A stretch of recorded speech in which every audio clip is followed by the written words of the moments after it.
Member ওয়ার্ডের আমানত খেয়ানত করে, জনগণের টোন মারে, মন মারে, বিজিএফ কাট মারে, তাদের বিভিন্ন সুযোগ সুবিধা মাইরা দেয়, আমানতের খেয়ানত করে। মেম্বার সাহেব ইউনিয়নের আমানতের ইউনিয়নের খেয়ানত করে চেয়ারম্যান সাহেব, সিটের আমানতের খেয়ানত করে এমপি সাহেব, মন্ত্রণালয়ের আমানতের খেয়ানত করে মন্ত্রী মহোদয়, প্রাইম মিনিস্টার দেশের আমানতের খেয়ানত করে, প্রেসিডেন্ট দেশের আমানতের খেয়ানত করে।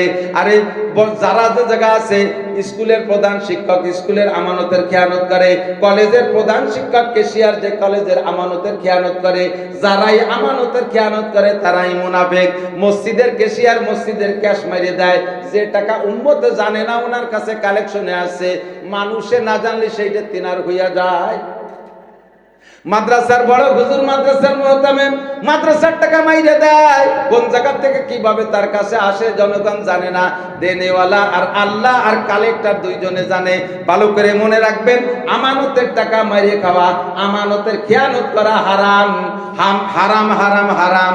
আল্লাহু আকবার। চুরি করা যেমন হারাম, ডাকাতি করা যেমন হারাম, রাস্তায় পাওয়া জিনিস যেমন পরের জিনিস ব্যবহার করা হারাম, আমানতের খেয়ানত করা তার চাইতে জঘন্য হারাম। আর হারামে কোনোদিন আরাম নাই। হারাম হলো রাইফেলের গুলির মতো। রাইফেলের গুলি খা রুগী দেখছেন না কেন জানি না। বাংলাদেশ স্বাধীনতার যুদ্ধে সবচাইতে বাংলাদেশে শেষে স্বাধীন হয়েছে বেঠে পড়ে না। তা আপনারা তো সে সময় দেখছেন না, স্বাধীনতার যুদ্ধের সময় গুলি খা রুগী, পরে না দেখলে ওই সময় গুলি যতটুক ঢোকে ততটুক, পিছনে কি অটটুক বেরোয় না বেশ খানিক বেশি নিয়ে, বুগলা নিয়ে বেরোয় যায় না এত খানিক নিয়ে। এলা হারামের স্বভাব। মাঝে মাঝে কই আকাশে মেঘ ডাকতেছে, সবাই মন রয়েছে অন্য দিকটা কি বব অচনা। তারপরে এই বিশ্বরোড যখন প্রথম হয়, দূরের থেকে তাকাইলে মনে হতো যেন পানি ডালা, ঠিক না? রোদের সময় দিনের বেলা এত সমতার এত সুন্দর সমান ছিল, দূরে থেকে পানি ডালার মতো মনে হয়। আর এই রাস্তা বানাইতে 4-5 বছর লাগছে না। আমি ওই সেই সময় মালা মাদ্রাসা একদিন মাহফিলে আসবো, তার রাস্তায় গাড়ি ঘোড়া কিছু নেই, মাহফিল হবে কি হবে না এই সন্দেহ রয়েছে। সন্ধ্যার সময় কয় জি হুজুর মাহফিল হবে, আসবো কিছু ভরি রাস্তা তৈরি খুঁজা। তারপরে বাড়িতে ব্যানারটা নিয়ে রওনা দিছি, আমাকে বিজয় ভাষা পর্যন্ত আইসি কোনো মতে।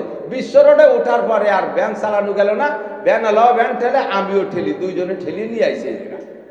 আসার পরে আমার সারা গা লাল হয়ে গেছে রাস্তার কুয়ার দুটোতে। ওরা কয় যদি কিসে হয়েছে, আমাকে ব্যানে আইসি এই অবস্থা, আমি তো ব্যানে আইসি বলে তো এই অবস্থা।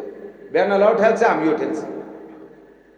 5 বছর ব্যানালারা এরকম চালায়, শান্তি পাইনি। যখন রাস্তা ছাড়িয়ে দিয়েছে, তেল হয়ে গেছে, তখন প্রথম কি চালাতো মনে আছে? আমি ফুকরতে বাড়ি যাবো, উঠছি এক ভ্যানে, গোপীনাথপুর ওই ফাঁকায় গেলে আমি কই তুই যেভাবে চালাচ্ছিস, হঠাৎ ব্রেক করা লাগলে কিন্তু সর্বনাশ, তাহলে কিন্তু তোর এই যে ব্রেক ঠেয়াতে পারে না, অ্যাক্সিডেন্ট করবানি। ও কয় যে হুজুর দেখে রে, আর হাসপাতাল পর্যন্ত ফাঁকা দেওয়া যাচ্ছে, এর মধ্যে ব্রেক করবো কেন? আমি নিরিবিলি বসে থাকি, 5 বছর চালাতে পারিনি, কাজা কাপড় আদায় নিচ্ছি, একটু বরণ করে চালাতে। এই চালাতে দুপসা বেগে চালা, হঠাৎ করে ব্রেক করে বেড়াইছে, মানে আমি বলা শেষ করতে না করতে ব্রেক করা ছাড়া এমন ভাবে ব্রেক করছে, আমি জোর করে ধরিয়ে থামায়, আমি মোটামুটি ঠেকে গেছি, পড়ি নাই। ও ব্রেক করে ছুঁয়ে লাভ দিয়ে নামিয়ে পিছনের দিক দিয়ে রাস্তার পারে যেন সৌ মাইরে কি ধরলো, ধরিয়ে পকেটের মধ্যে ডুয়ে যাই থুয়ে, এবার ব্যান্ড ঠেলে সে সাথে সরে চলে না। আমি কই চালা, কয় আরে হুজুর সর্বনাশ, আর মনে হয় হবে না রে চালা।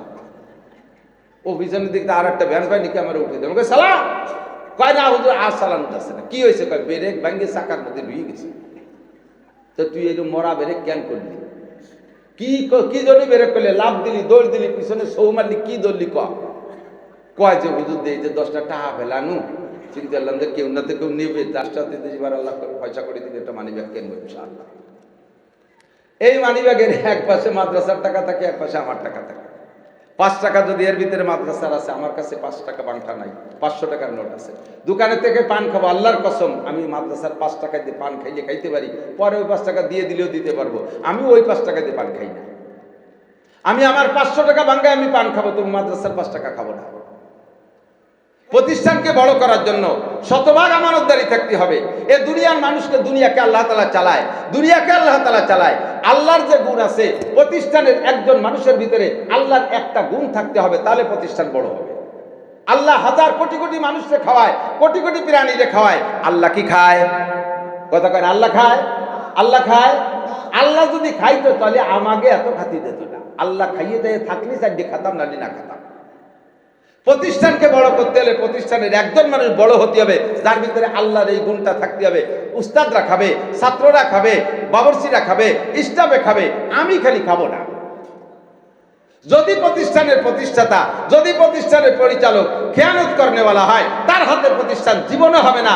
স্কুল বলেন, কলেজ বলেন, ইউনিয়ন বলেন, ওয়ার্ড বলেন, দেশ বলেন, মাদ্রাসা বলেন, মসজিদ বলেন, যে কোনো প্রতিষ্ঠান বলেন, খেয়ানত করলে হবে না। এটা মুনাফিকের আলামত। ওয়াইজা ওয়াইজা তুমি না খান, আমানত রাখলে সে খেয়ানত করে বসে। 3 নম্বর, বসো শোনা, আকাশে মেঘে দেশে ভিসকি, তার ভাঙ্গাবো কি আর বলের প্রতি বললাম না, একটু গুড়া ধরাই দিলাম। 4 নম্বর আলামত হলো মুনাফিকের আলামত, ওয়াইজা তাকাল্লামা ফাজারা। এদিক খেয়াল করেন, মুনাফিকের আলামত তাকাল্লামা ফাজারা, যখন কথা কয় কথায় কথায় গালাগালি আরে কাজানি দেয়। এরকম কিছু আল্লাহওয়ালা লোক আছে না?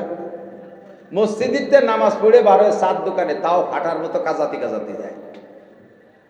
কথার ফাঁকে ফাঁকে সালাতের মতো, দুটিয়ে কথায় একটা বকানি, দুটিয়ে কথায় একটা বকানি, এবং এমন লজ্জাজনক শব্দ উচ্চারণ করে, লজ্জাই লাগে।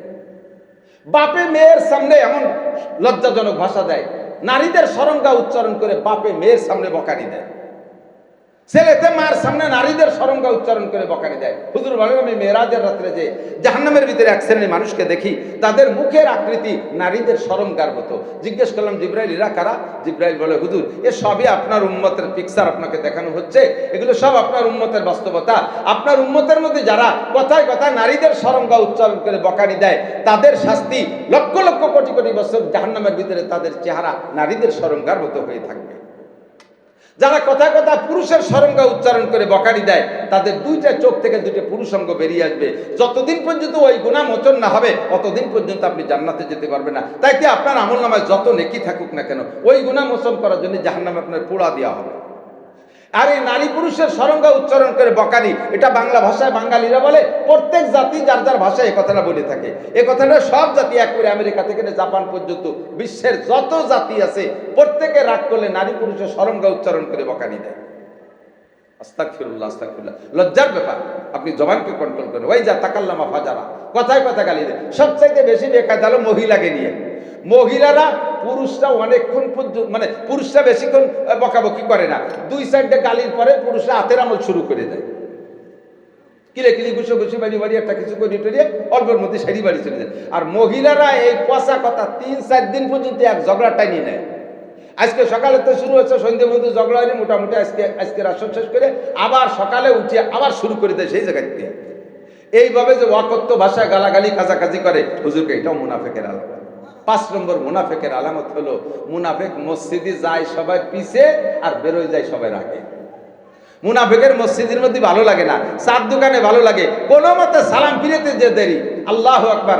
যার যদি মসজিদে তবলিগি জামাত আসে, এলান দেয়, ভাই একটা দিনই জামাত আসছে, নামাজের পরে সবাই বসবেন, সুন্নতের পরে এখানে কিছু ধর্মীয় আলোচনা হবে। এমনি দিন যদিও 2 মিনিট বসে, এলান দিনই বসে, সেদিন বসেই না, সব যায় 4 দোকানে। আরে ভাই, মসজিদের ভিতরে জায়গা ভালো না 4 দোকানে ভালো? কথা কয় না। মসজিদের মধ্যে টাইলস আছে, 4 দোকানে কয় দোকানে টাইলস আছে? মসজিদের ভিতরে বিড়ির গন্ধ নাই, 4 দোকানে বিড়ির গন্ধ আছে না নাই? মসজিদের মধ্যে স্যাপ কাশ নাই, 4 দোকানে স্যাপ কাশ, পাকা পাকা পান খাওয়া কাশ, অর্ধেক সাদা অর্ধেক লাল। এই যে আদা কাঁচা কাশ সব 4 দোকানে। আর বিড়ির ভাষা তো রয়েছেই পাইকারি দরে, তার মধ্যে কেশর মাটি, তার ভিতরে চাপাতি ফেলাইছে, সে যে কি বাথরুমের মধ্যে মতো দেখা যাচ্ছে। সেই জায়গা সকাল থেকে রাত 11টা পর্যন্ত বসে থাকতে ভালো লাগে, মসজিদ ভালো লাগে না। এটা মুনাফিকের আলামত। এটা কার আলামত? জুমার দিন মসজিদে সবাই পিছিয়ে আসে মুনাফিক, আর সালাম ফিরানোর সাথে সাথে সুন্নত না পড়েও দৌড় মারে। এটা হলো আয়াতুল মুনাফিক। হুজুর বলে মুনাফিকের 5 নম্বর আলামত। আল্লাহ তাআলা জাহান্নামের ওই গভীর তলদেশে যেন আমাদেরকে জায়গা না করে, আর সেই জায়গা যাইতে যে 5টা গুনাহ, এই 5টা গুনাহ থেকে আল্লাহ আমাদের বাঁচার তৌফিক দান করে, বলেন আমিন। আমরা নিয়মিত মসজিদে যাব তো, নামাজ পড়বো তো ইনশাআল্লাহ, নামাজ পড়বো তো।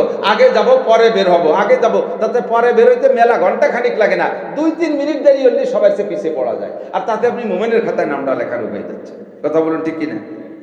আর জীবনে মিথ্যে কথা বলবো না, এ কথাটা কি প্রতিজ্ঞা করা যাবে? মিথ্যে কথা বলবো, মিথ্যে কথা বলবো না। আমি আগে একদিন বলছিলাম যে কোন জায়গা, আমাকে নগরকান্দা ছিল আসালত কবিরাজ, সাপের কবিরাজ। আমি নিজে পরীক্ষা করেছি, মানে 100 রোগীর চিকিৎসা করাইছি আমি। এই আসালতরে ফোন করে দিলি, ফোনে ওই সাপে কাটা রোগীর চিকিৎসা করতো। আমার নিজের আপন বোনকে, নোয়া বোনকে সাপে কামড়ায়, গুক্কু সাপে কামড়ায় এরকম ঝুলিয়ে রয়েছে, সবুজ হয়ে গেছে, নীলে হয়ে গেছে। আসালতে ফোন দিলাম, কয় যে কানে ধরেন তো দেই। কানে ধরার সাথে সাথে কয় হুজুর বাইসি আছে। কিভাবে বসছে আল্লাহ ভালো জানে। এই কানে মোবাইল লাউড দিয়ে ধরে 3-4 বার দুরুদে ইব্রাহিমী পড়ার পরে ও পড়তো, মোবাইল শোনা যেত। কয় পিটিয়ে একটা থাপ্পড় দেন। পিটিয়ে একটা থাবা দিছি, উঠে বসে পড়ছে, সুস্থ। আমি 100 রোগী কমপক্ষে চিকিৎসা করাইছি। নোয়াখালীর একটা রোগী 3 দিন পর্যন্ত ঢাকা মেডিকেলে, এর আগে তো বাড়ি রয়েছে 2 দিন, 3 দিন ঢাকা মেডিকেলে। ডাক্তার 22-23 জন ডাক্তার তাকে ডেট বলে ঘোষণা দিচ্ছে। এরপরে কি দেখি রে, তারা খবর পাইছে যে এই কবিরাজের সন্ধান আমার আছে। আমি শেষে আসালতে ফোন দিচ্ছি, ভাই ঘটনাই লাগাই দেন ফোন। সেই হাসপাতালে তারা ডেট বলে নিয়ে যাবে রুগীরে, এর ভিতরে ওই জায়গা মোবাইল কানে ধরছে আর ওই দুরূদ শরীফ পড়ে দেন পিঠে 2 থাবা। পিঠে 2 থাবা দিচ্ছে, একটু মোড়ায় উঠছে। কি খবর? হ্যাঁ একটু নড়ি উঠছে। তাহলে আবার ধরেন, 3 বার 3 থাবা দিচ্ছে, রুগী সুস্থ উঠে বসে পড়ছে। ডাক্তাররা আশ্চর্য, ডাক্তাররা আশ্চর্য, এ কি কবিরাজি। তা আমি কইলাম যে আসালত ভাই, মরণ তো সবাই আছে, তুমি যতই সাপে কাটা রুগী ঠেয়াও, তুমি আজরাইলের কামড়েতে তো তুমি বাঁচতে পারবা না, তুমিও তো একদিন মরবা। তো এত বড় কিরামতিটা কেউ একটু শিয়েই দিয়ে যাও, এভাবে তদবির করলে তো উপকার হয়। তা আমি মনে মনে ভাবতেছি যে আমারে যাতে শিয়ে দেয়, আমি এই জন্যই মনে মনে লোভ করি আর কি কইছি। তা বলতেছে হুজুর আমিও খুঁজতেছি যে এটা কেউ শিখাই দিয়ে যাব, তবে ওই লোকটার 1 নম্বর শর্ত হলো মুসলমান হতে হবে, মোমেন। 2 নম্বর শর্ত, আজকের আগেও কোনোদিন মিথ্যে কথা কই নেই আর সামনেও কোনোদিন কবে না। এইরকম লোক থাকলে একটাই নিতে না। আমি কইছি সামনে কব না, এ স্বীকার আদা করতে পারি, আগে যে মিথ্যে কথা কইনি তা তো করতে পারতেছি না। কারণে অকারণে মিথ্যে কথা হয়েই গেছে। তো পিছনেরটা আমি ওয়াদা দিতে পারলাম না, পিছনেরটা শিওর দিতে পারলাম যে মিথ্যে কথা বলি নাই। কারণে অকারণে বলিও ফেলতে পারি কোনো সময়, কিন্তু সামনে বলবো না এই প্রতিজ্ঞা করা আল্লাহ পাক আবার এইটা মেনে নেয়। তুমি পিছনে যা বলছো তওবা করো, এখন থেকে স্বীকার করো, ওয়াদা করো আর কোনোদিন মিথ্যে কথা বলবো। দেখবেন চেহারা নূর আসবে, দেখবেন আপনার ইমানি শক্তি বাড়বে, দেখবেন সালিশ বিচার করতে যে আপনি সে জায়গা খুব বুক ফুলে সালিশ করতে পারবেন। 2 নম্বর মিথ্যেবাদী মাতুব্বার জীবনে কোনোদিন হক কথা মজলিসের মধ্যে কইতে পারে না।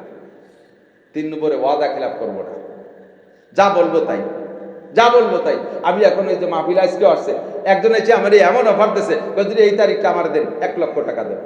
যে মাহফিলটা আমি রাখছি হয়তো আমার গাড়ি ভাড়া টাড়া দিতে পারে বা সামান্য কিছু ডানিভাবে থাকতে পারে, সে আমার 1 লাখ টাকার অফার দিচ্ছে। আমি বলে তাহলে এদের দাওয়াত কথা বলি দেন, ওদের বলি দেন যে আমি আসতে পারবো। তাই তাহলে তোমারটাও লিখে আর একদিন যদি একজন কয় যে হুজুর আমরা 2 লাখ টাকা দেবো, সেদিন তোমারও বলে দেবো তোমারটা জাতি হচ্ছে, তুমি এটা মানিয়ে নাও, তাহলে ওটা ফেরত দেই। না না হুজুর আমারটা নষ্ট হয়ে যাবে না, তোমারটার বেলা ভালো বোঝো। তুমি আমার এই মুনাফিকি শিখেছ। আমি মাহফিলে যেটা অ্যাটেন্ড করতে পারবো সেটা আমি দাওয়াত রাখি, যেটা পারবো না সেটা ওই মক্তব কেটে তুমি হাটাজারি মাদ্রাসায় দেই না। আমার একটা মাহফিলের ডেট রাখা রয়েছে, একটা ছোট মাদ্রাসা, আমি মনে করছি হবে কি হবে না সন্দেহ রয়েছে। এর মধ্যে আমি উমরার ভিসা করে ফেলেছি, টিকিটেরও ডেট হয়ে গেছে।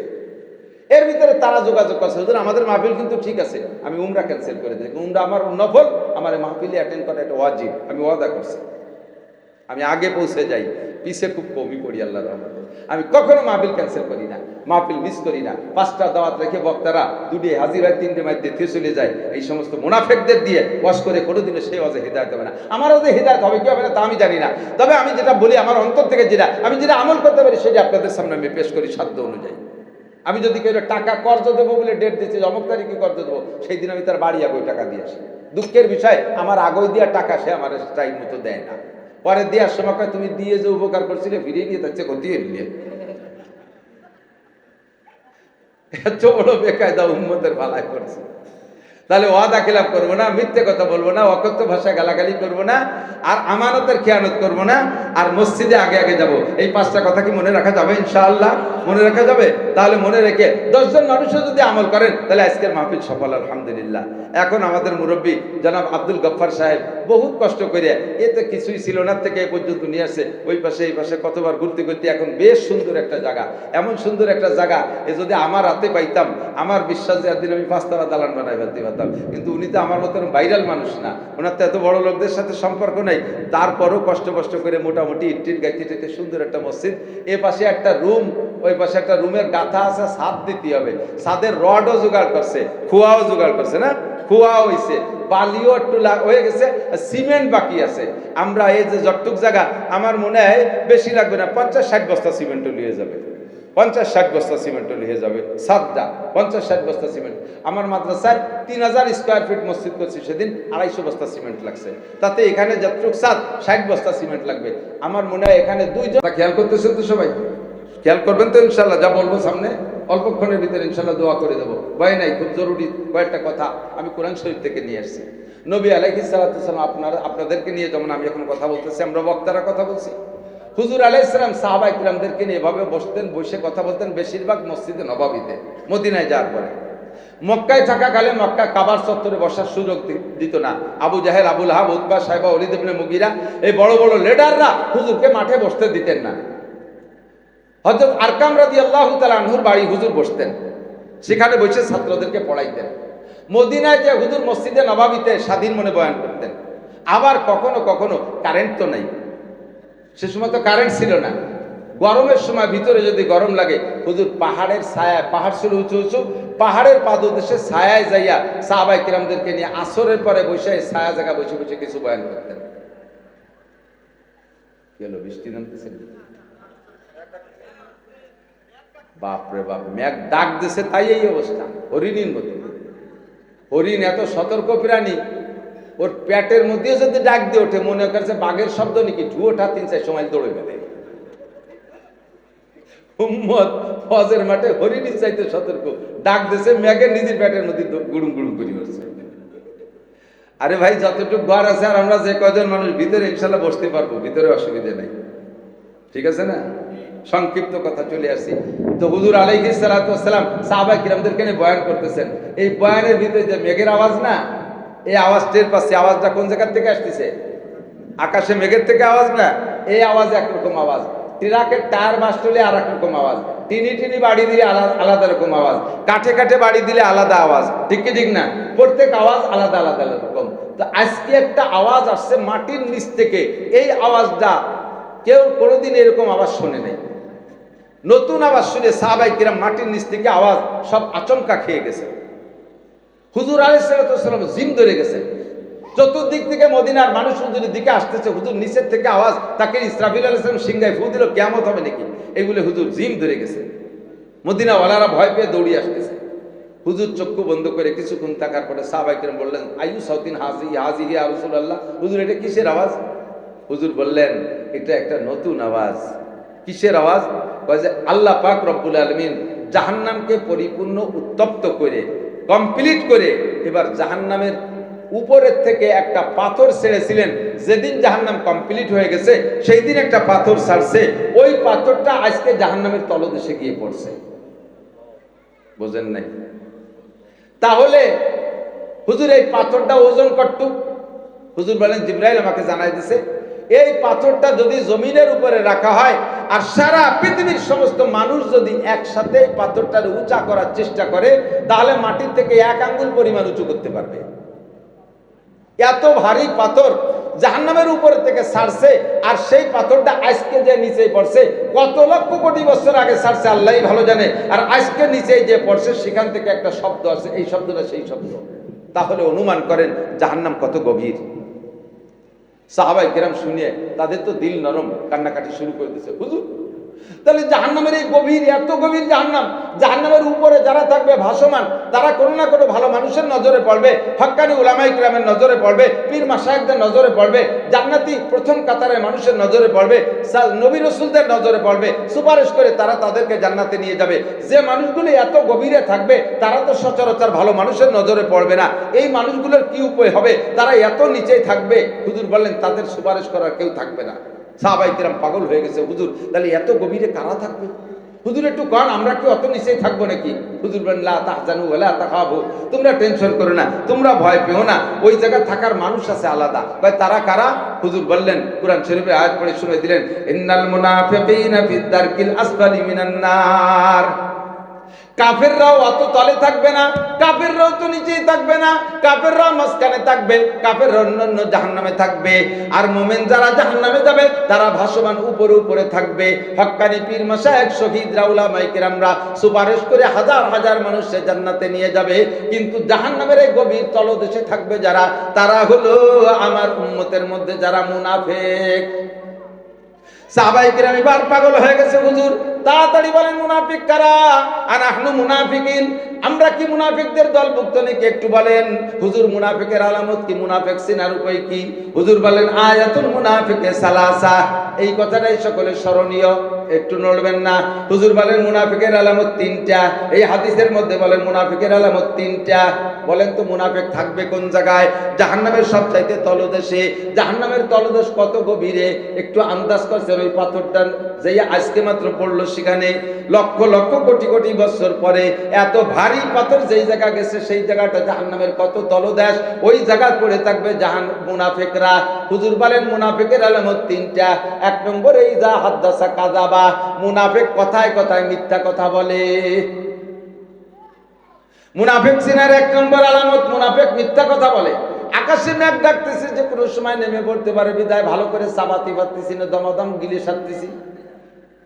একটু খেয়াল করেন, এক নম্বরে মিথ্যাবাদী মুনাফিক, এক নম্বরে মিথ্যাবাদী। সাবধান থাকবেন কে কোন জায়গা মিথ্যা কথা বলেন, যার যারটা তার তার জানা আছে। এক নম্বরে মিথ্যাবাদী মুনাফিকের আলামত। দুই ইজা হাদ্দাসা কাযাবা, দুই নম্বরে ওয়াইদা ওয়াদা আখলাফা, যখন ওয়াদা করে তা খিলাফ করে, ওয়াদা করে খিলাফ করে। দোকানের থেকে কেনাকাটা করে, দোকানদারের দোকানের থেকে বাকি কেনে, ডেট দেয় শুক্রবারে এসে দেব, বছরের মধ্যে আর শুক্রবার হয় না, ওই দিন আর পরিশোধ হয় না। মানুষের কাছে লেনদেন করে, টাকা পয়সা কর্জ লেনদেন করে, একটা নির্ধারিত টাইম দেয়, সেই টাইমের মধ্যে টাকা দেয় না, বছরের পর বছর ঘুরায়। এমন করে বিভিন্ন জায়গা, যত জায়গা আছে ওয়াদা করে, ওয়াদা খিলাফ করে যারা, তারা দুই নম্বর মুনাফিকের আলামত। তিন নম্বর হুজুর বলেন ওয়াইদা তুমিনা খান, মুনাফিকের তিন নম্বর আলামত হলো মুনাফিকের কাছে কিছু আমানত রাখলে তা খেয়ানত করে।